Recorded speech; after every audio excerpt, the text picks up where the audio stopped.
Hello guys, ito gagawin po tayo ng manok. Ayan. Papalambutan na po muna natin pero may mga sakap na po yan. May papalatan na po yan konti. Palambutan na po muna natin siya.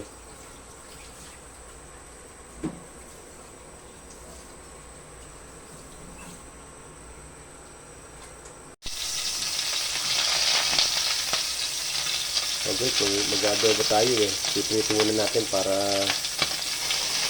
kaya hindi ka lagit po, ilagbo ka yan. Basta ganyan. Ay, paprito po muna natin. Linis ko pa rin luluto. Ako ang taga-video para maayos po natin ang video.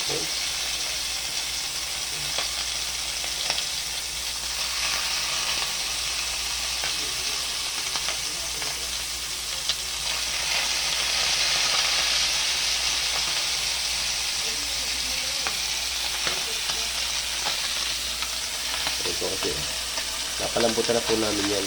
Kaya ano.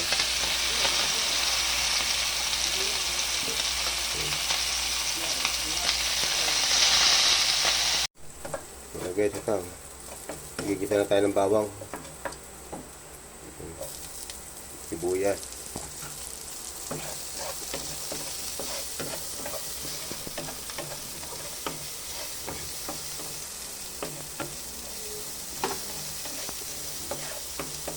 Mag-adobo lang po tayo ng manok. Yan, medyo ano po yan. Tatabo na po natin yung ano. Yung manok. Kaya po ito ginagawa namin. Piniprito po muna namin yung manok bago ano, igisa ulit. Sangkot siya.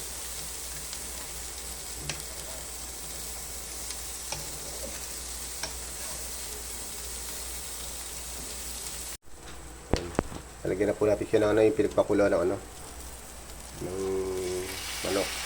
Yan. Para po may sabot siya. Pero konti lang po yan, pag po yun natuyo na, medyo natuyo ng konti. Tsaka natin titimplan pa siya ng mga itong ano, sangkap.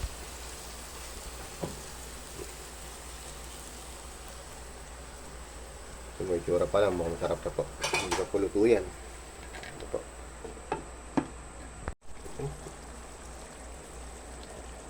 So guys, malapit na maluto ang ating adobong manok. Yan po, sarap po niyan. Yung tsura niyo po parang ano, parang lechong ano, parang lechong kawali ba tawag yan. Kaya, pero adobo lang po yan. Ito po yan.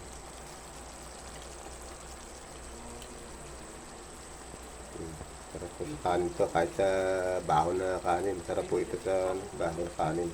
Yan, sarap. So guys, ito na ang ating adobong manok. Yan. Sarap po yan. Salamat po.